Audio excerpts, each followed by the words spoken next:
We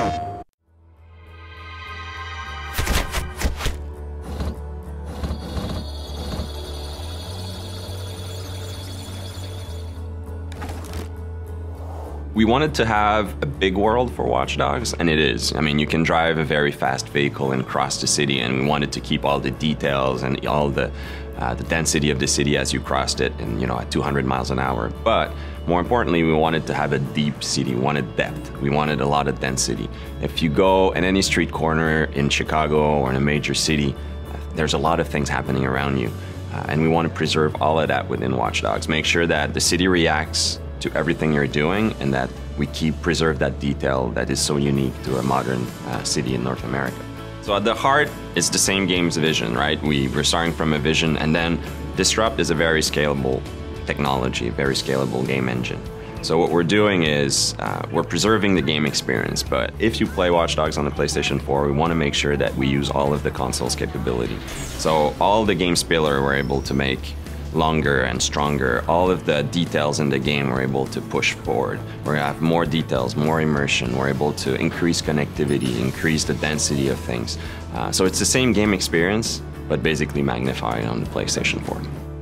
It's not just the capacity of new machinery, it's also the capacity of players to create, to interact, to socialize. So when we started to talk about Watch Dogs to Sony, they got it immediately. It is the players and their behavior that will actually bring what next gen actually means. We're starting to make a machine that has to acknowledge how our society works, how our people interact with each other, how they play with each other. One of the things that we realized when we look at the PlayStation 4 is I think a lot of the things driving decisions for Sony were in line with some of the decisions that we were taking on Watch Dogs. I mean, Watch Dogs, one of our core pillars is connectivity. The first layer of it is the main character can connect to his whole environment. He can control the city, hack into any computer. But the game itself, we're applying it to the game. So the game is connected in many ways. So we want the player to be able to connect to Watch Dogs even through his mobile, be able to play directly with people who are on their console, who are on their PlayStation 4, even if he's on the bus.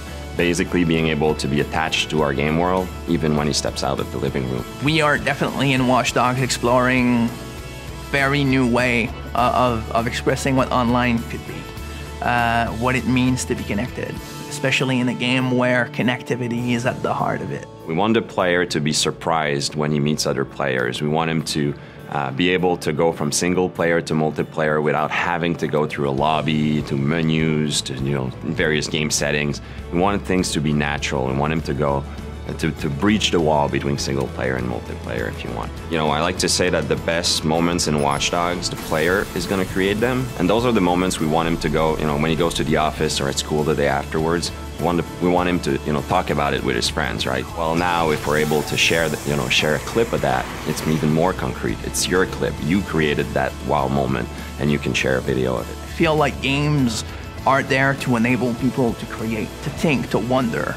It's a lot more than just pressing buttons. Like, people need to never forget that when the player plays a game, his brain is extremely active, and he should be creating and filling the gaps as he plays. And I think that new machines like the PS4, their job is always to recognize that and give more power for a reason, like just provide more possibilities so that we can constantly grow that form of entertainment and make it better.